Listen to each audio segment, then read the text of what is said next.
Hello les amis, à partir d'aujourd'hui, pour quelques jours, entre 22 et 29 janvier tous les ans, peu importe l'endroit sur la Terre, c'est la clé 41 qui occupe l'espace énergétique subtil. C'est la clé qui tombe dans la sphère de l'œuvre de vie ou du travail existentiel, position midi. Peu importe si nous l'avons dans notre profil, elle sera plus active dans le ciel et dans nos vies. Je vais vous la lire et vous donner deux, trois indications de cette clé que j'adore et ensuite je vous donnerai quelques conseils de comment utiliser au mieux son énergie. Alors la clé 21, voilà, vous avez le livre en français, je vous le montre parce qu'il me suit tout le temps et avec la traduction de Victoire qui est excellente. Je vais lire deux, trois passages que j'adore. Et voilà. Alors, cette clé 41, elle a l'ombre du fantasme, le don de l'anticipation et le CD de l'émanation. Sa clé partenaire, c'est la clé 31. Le cercle de codon, c'est le cercle de l'origine qui contient quelle? C'est une des particularités de cette clé, c'est qu'elle constitue, elle toute seule, un anneau, un cercle de codon, parce que c'est un codon démarreur ou d'initiation. La physiologie où elle se positionne dans notre corps, ce sont les glandes surrénales et l'acide aminé qui la gère, c'est la méthionine. Alors, cette 41e clé génétique et ses différentes fréquences constituent un archétype remarquable. La position unique qu'elle occupe dans la matrice génétique remplit une fonction très importante. En génétique, on l'appelle le codon d'initiation.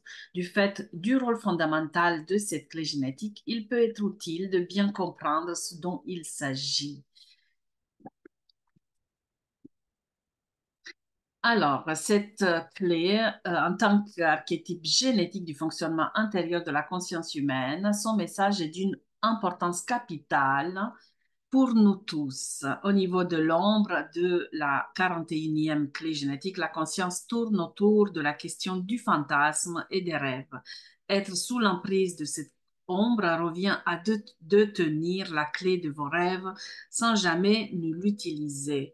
Que cette clé soit dans votre profil hologénétique ou non, vous êtes très certainement exposé à son influence, car son pouvoir dans la fréquence collective de la planète, comme celui de toutes les ombres, est très important. C'est à cause de cette 41e ombre que le monde est peuplé de personnes qui rêvent d'une vie meilleure, mais qui, pour une raison ou une autre, sont incapables de concrétiser leurs rêves. La 41e ombre crée chez l'être humain une pression continuelle pour évoluer. Lorsque cette pression se manifeste dans le champ des fréquences inférieures, comme c'est le cas actuellement pour l'humanité, elle se déforme en l'impératif d'être heureux.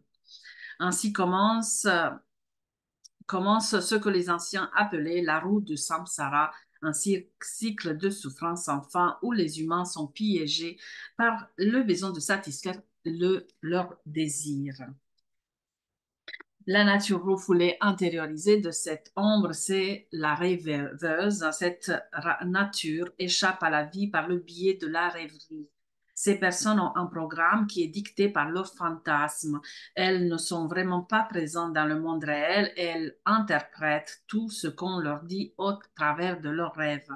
Elles ne souhaitent pas pour autant les réaliser car elles sont dépendantes du monde intérieur de leur esprit. Ces personnes sont dominées par une peur profonde qui ne leur permet pas d'entretenir des relations humaines normales. Cette rêverie se présente souvent sous forme de léthargie qui use progressivement les systèmes énergétiques du corps, en particulier les systèmes vasculaires et digestifs. Elles ne peuvent s'extraire de cet univers mental qu'en concrétisant leurs rêves sur le plan matériel. La nature réactive de l'ombre, c'est l'hyperactive. Souvent, la nature réactive de cette ombre est une véritable boule de nerfs. Ces personnes s'emballent dans leurs rêves et vont donc toujours plus vite que la musique. Ce genre de nature mène invariablement à l'effondrement car la puissance du fantasme qu'elle essaie de réaliser dépasse les limites du plan matériel. Leur volonté insatiable les conduit dans les problématiques de plus en plus graves tout en mettant une très grosse pression sur leur système nerveux. Le don. Le don, c'est l'anticipation. L'anticipation est exceptionnelle, c'est un don exceptionnel. À mesure que les fréquences supérieures de cette clé se manifestent, elle commence à recevoir des informations très spécifiques de son champ morphogénétique propre, car chacune des 64 clés évolue dans un champ particulier. Euh, ensuite, je tourne la page. Le 41e don n'a qu'une seule fonction génétique, d'être toujours en harmonie avec la nouvelle grille énergétique qui est en phase de concrétisation et derrière laquelle sont cachés les plans de l'évolution elle-même. Quels programmes sont choisis dépend du niveau de fréquence ainsi que du conditionnement culturel et géographique de la personne. Quand vous êtes capable de manifester la fréquence supérieure du 41e don, vous pouvez littéralement télécharger toutes sortes de merveilles à partir du champ morphogénétique. Toutes les œuvres de génie en sont issues. Mozart est un bel exemple d'un homme avec une forte activation du 41e don. Son aptitude à lire directement dans le champ morphogénétique les partitions archivée de toutes ses plus grandes œuvres est bien documentée, même si dans le passé, on n'utilisait pas ce genre de langage pour le décrire. Le CD, l'émanation, notre examen de la 41e clé génétique nous a permis de comprendre que le corps physique peut être considéré comme un miroir holographique de l'univers dont la source est cette même clé génétique. Lorsqu'en partant du macrocosme, en étendant ce modèle à l'ultime fréquence, nous découvrons quelque chose qui est à la fois spectaculaire et terrifiant. La question qui se pose, à quoi ressemble le codon d'initiation cosmique et qui signifie arriver à la source de tout être. Le 41e Sidi est le Sidi de l'émanation parce qu'il est la source de l'être. De nombreux systèmes métaphysiques et mystiques anciens ont utilisé ce mot afin de comprendre ce qui est réellement inaccessible. En ce mot, cette doctrine, non. La contemplation profonde du 41e Sidi fait ressortir un autre point intéressant. Il existe quelque part au cœur de votre ADN un code dont l'unique fonction est de provoquer l'état que nous appelons illumination. Dans certains véhicules, le corps capte un ensemble précis d'instructions génétiques secrètes et déclenche ce processus neurologique. De nombreux chercheurs mystiques seront choqués d'apprendre que ceci ne peut être influencé par ce que nous faisons à la surface de notre vie. Dans l'univers holographique, l'illumination est un non-événement acausal, spontané. On pourrait dire que c'est la grâce qui l'éveille, mais en réalité, c'est un processus chimique et personne ne sait ni pourquoi, ni quand, ni chez qui il se produira. C'est tout simplement une émanation qui découle d'une source inconnue. Celui en qui le 41e Sidi se manifeste rencontre un très grand dilemme. S'il parle, il sait qu'il le fera avec une intention.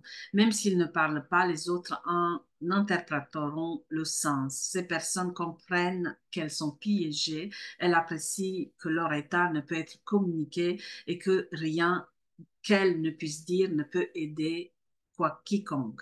Non seulement cela, mais tout ce qu'elle pourrait dire serait mal interprété. Une chose que l'on peut constater est que ces personnes sont dans un état qui provoque une très grande soif chez les autres et que l'on ne sait pas si c'est une bonne chose ou non.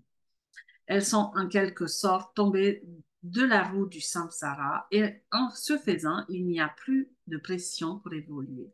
Il n'y a pas d'évolution de la conscience, car toute évolution n'est que le fruit de notre imagination et appartient au domaine de l'illusion.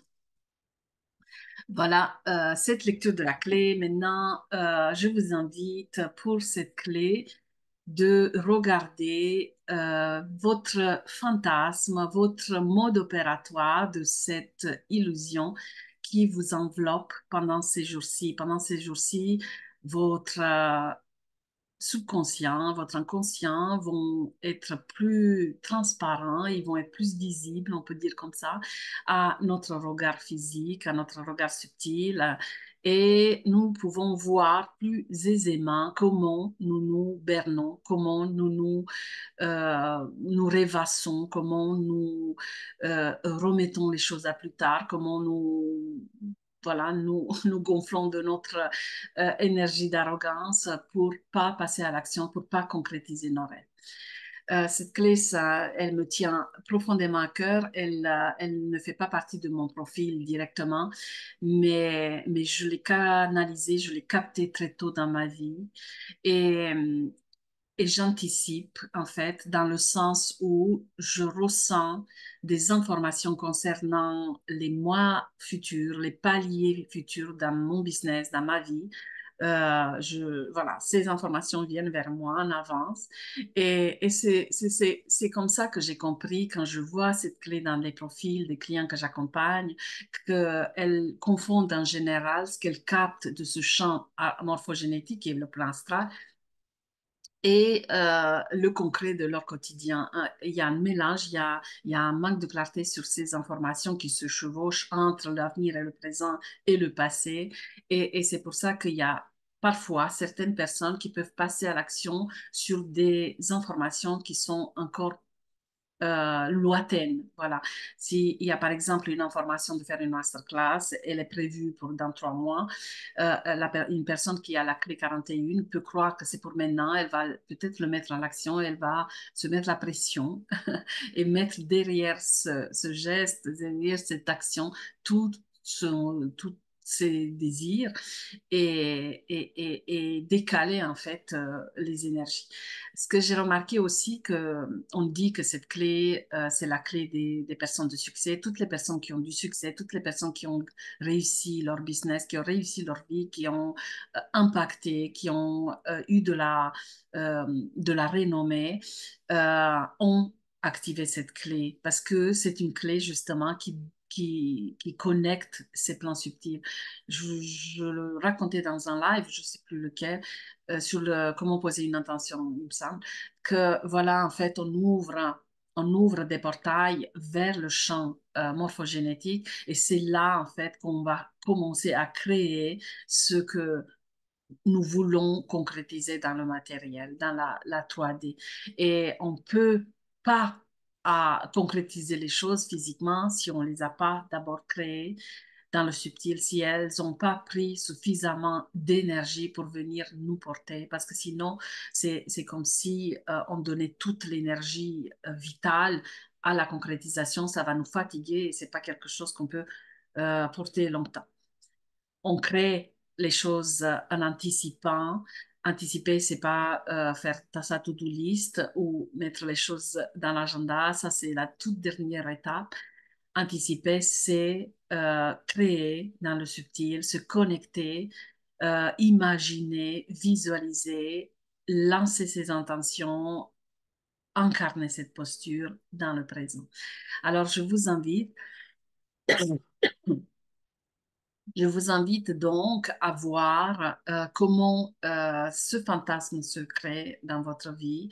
Euh, j'ai remarqué aussi chez certains clients qui viennent en accompagnement business plutôt que juste, enfin, et qui ont cette clé, juste penser qu'ils ont un business, juste bricoler des images, faire un post par-ci par-là, donner leur temps et leur énergie pour le business et leur bébé, mais ça crée ce fantasme et ils vivent ce business pour ce fantasme et c'est là où elles peuvent être bloquées parce que les choses se concrétisent pas, parce que quelque part, l'ombre de la clé veut juste vivre ce rêve au niveau de la rêverie, au niveau imaginaire, et qu'à partir du moment où je leur dis, mais vas-y, comment tu rentres en contact avec tes clients, vas-y, comment tu poses cette action, vas-y, c'est quoi le premier pas, il y a quelque chose qui descend énergétiquement à l'intérieur d'elles, et je ressens qu'en fait,